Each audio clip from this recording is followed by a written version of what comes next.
You can cold approach right now because you are dependent on her approval. You just couldn't take it if you were to go up and she would reject you. So you just end up not taking the risk and you don't end up approaching at all. There's another guy though, and he just goes up carelessly, tells the chick what he wants to tell her, and if he gets rejected, he just thinks like, well, shrugs his shoulders, thinks, okay, next one might be it. The first guy is needy, the second guy is thinking, whatever, he has male indifference, and that's what we're going to talk about today. Let's go. Why should you listen to me though? I went from autistic overthinker to doing multiple cold approaches every day now. So let's get into the video. The first thing we need to cover is that you are in the habit of neediness. Now, what is neediness? Neediness is something that happens to you when you value the opinion of somebody else above the opinion you have of yourself. So, for example, in cold approach, if you think, okay, like if I go up and she thinks I'm creepy, that's so fucking terrible and I shouldn't do it, even though you think, okay, I want to approach her and I don't think I'm creepy. So her reality is you approach and you're creepy, your reality is you approach and it was a fine thing to do. You are needy because you put her reality above your reality.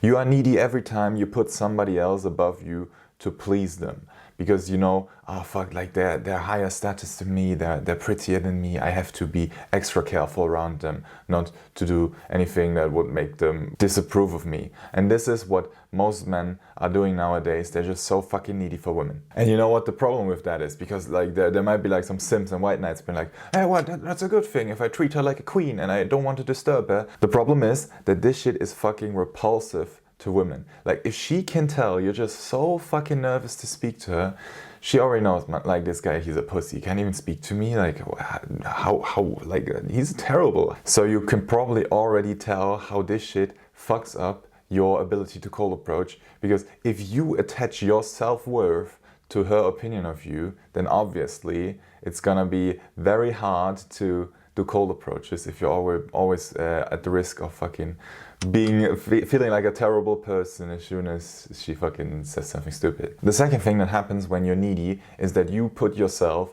below the girl. As I just told you, you're trying to please her so hard that you sacrifice what you think is right to attain what you think she thinks is right, which is super fucked. And when a girl sees you doing that, sees you sacrificing your own reality, living against your own principles just to please her, she's thinking, what the fuck is wrong with this guy? Like, how weak is he that he needs to compromise himself around other people?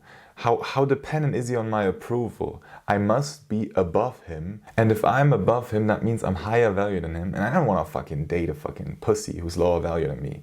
Now, since you are needy, you get this insane approach anxiety because you're thinking, oh no, like I just can't tell her what I think is right. I must figure out what the fucking line she wants to be used on her, which is like so fucking shit. You're trying to adopt her reality even though you have no idea about her reality, and you also have no idea that once you sacrifice your own reality, she's gonna be thinking like, what the fuck is this pussy doing? So the mindset I want you to adapt instead of neediness is male indifference. Now, what is male indifference compared to neediness? Male indifference pretty much just means that you don't really give a fuck. You don't really try to appease to other people by adopting to their reality.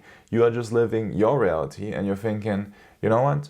If other people are not fine with whatever I think I'm right, then these people, I don't want them in my life. Male indifference just means that you put what you want and your reality as the first and foremost thing, and everybody else either chooses, okay, like this guy, I like his reality, I'm going to join his reality, or if they think, okay, wait, no, this guy is a little bit weird, then they don't join your reality, but you do not change your reality for anybody else. And there's 4 principles of male indifference. The first one is the question, what do I want?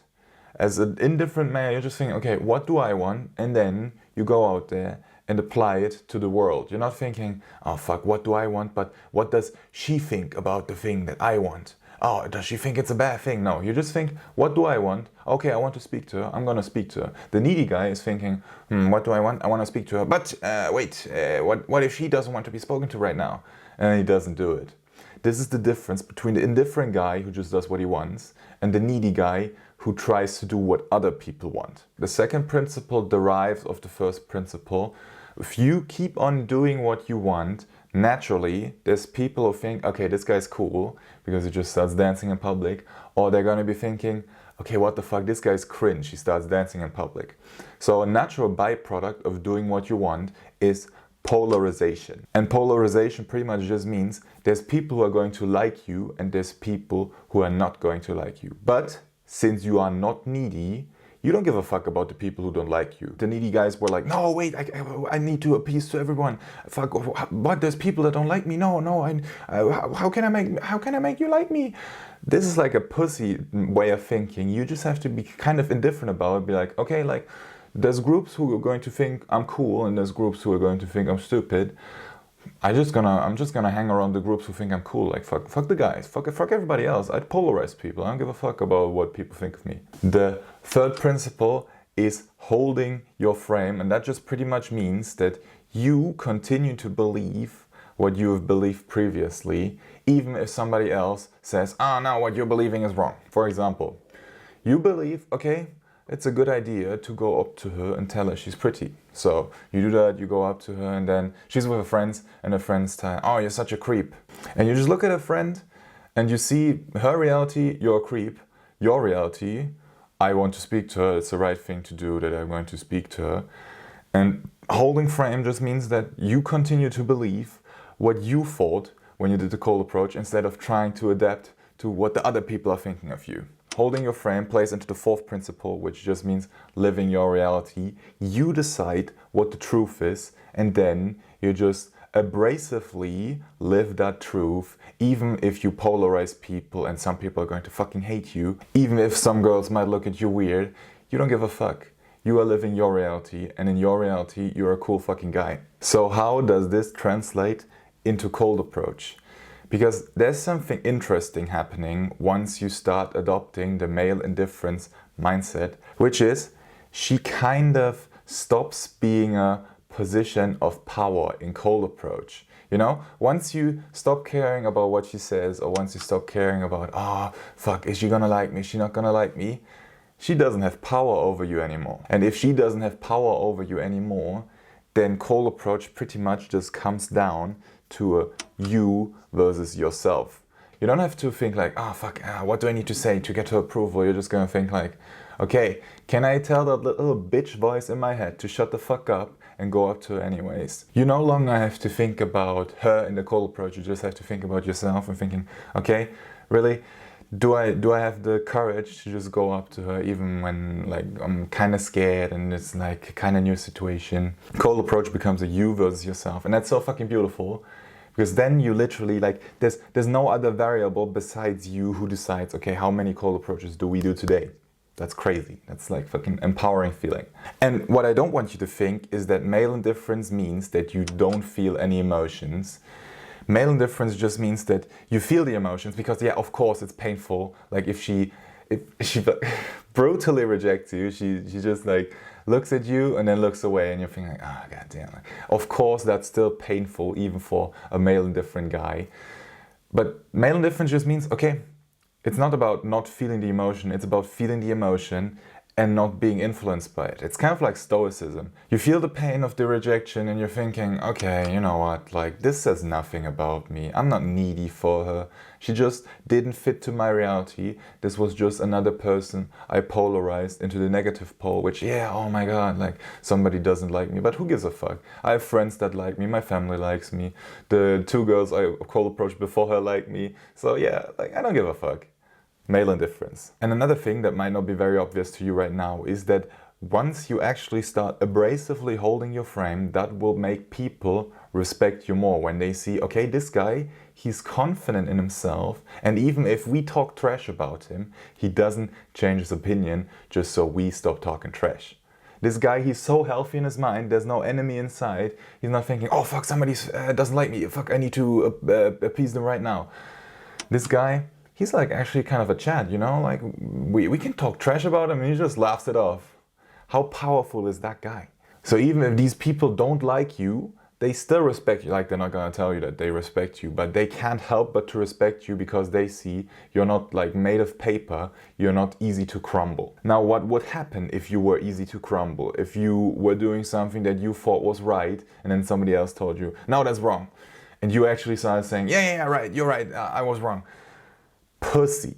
Like, they're going to think like, oh my God, he's such a fucking wimp. He sacrifices his own reality just because we were like making fun of him. Like, that's just weak. Okay, now the last thing we want to speak about is how you can build male indifference. And I'm going to be real, I'm going to be real with you here. We're just like kind of autistic overthinkers, like all of us. You're watching this video, which pretty much just means you're autistically overthinking about an interaction that takes 30 seconds. Yes. What we as autistic overthinkers need to do is a thing that I called retard maxing. And what retard maxing is that you just start listening to the voices that are inside of your head anyways. Which I know it sounds very schizophrenic, but if the voice inside was telling you, okay, go speak to her, tell her this, you'd be thinking like, no, wait, let's think about this, what does she think about it? No, you just need to fucking listen to the voice that tells you, oh shit, tell her she got the shoes, and you're just thinking, well, that doesn't even make sense. But bro, if I'm telling you, if you were to do the retarded thought that is in your head right now, bro, you'd be fucking bawling. You'd have cracking up, thinking like, oh my God, this guy is so funny. He just like went up to me, did the Ronaldo noise. Like, what? This never happened to me. I'm telling you, your neediness comes from not retard maxing, because you're trying to analyze everything you do. You're trying to always do the correct move in the eyes of others. You're always trying to figure out, okay, if I do this, what would the other people think? But if I were to do that, would they think better? This is your problem. You just need to stop fucking trying to analyze what other people are going to think, and just need to think like, what do I want? Do I want to make a funny noise right now? Do I want to say this joke out loud in class or in uni or in work, even though it's kind of racist and, you know, some people might judge me? Bro, just retard max, bro. I'm telling you, that is the fucking hot shit that is going to make you so authentic, that is going to make you indifferent. Once you start retard maxing, you're going to be surprised how many people you could have actually become friends with because they would have liked the version of you that you kept hiding, because you're thinking, oh no, I might get a bad reaction for showing this part of my personality. And the other thing that will happen once you start retard maxing is that you're going to get like exposure to the judgment of others. You know, you're going to see some people who look at you and then they look at you kind of evil when you do something stupid, and you're just gonna think like, okay, yeah, somebody who didn't like me, but who gives a fuck? You know what exposure therapy is? I know that's like such a white girl word, but it's kind of true. You know, it only hurts so many times that people look at you weird, or that people say like, oh, he's a little bit crazy. And then eventually you don't give a fuck anymore, because like, yeah, so what? This guy thinks I'm crazy. I don't think I'm crazy, so I don't give a fuck about this guy. Oh, he doesn't fit into my reality then. So building male indifference just comes down to being a retard, and you will notice that you are doing something right as soon as you start noticing that people start to dislike you. And I know that sounds crazy, right? What? I need to make people dislike me so I can be like, I can be male indifferent? Yes, because once you notice that people start disliking you, you are successfully polarizing people into either liking you a lot or disliking you a lot. There shouldn't be like the in-between that everybody else, all those needy pussies are aiming for, being like, I want to be friends with everybody. Bro, you're not compatible with everybody. Stop trying to fucking please everybody. It's going to turn you into a needy bitch that can't do cold approaches. So build male indifference. By the way, I made like a full course on your first cold approach. You can check it out. First link in the description. It's high value. And you can watch this video to keep on learning, or you can subscribe right here. I'll see you in the next one.